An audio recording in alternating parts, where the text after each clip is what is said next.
To manually download Play Store, what you do is open any web browser, open this website apkpure.net.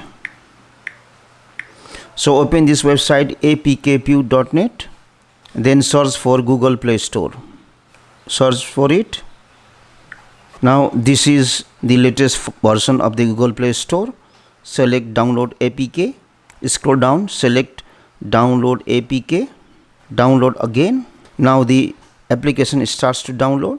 Once the application finishes downloading, tap on these three dotted icons here, downloads, open the Google Play Store APK, select package installer, always, and then go to settings, select allow permission, then update.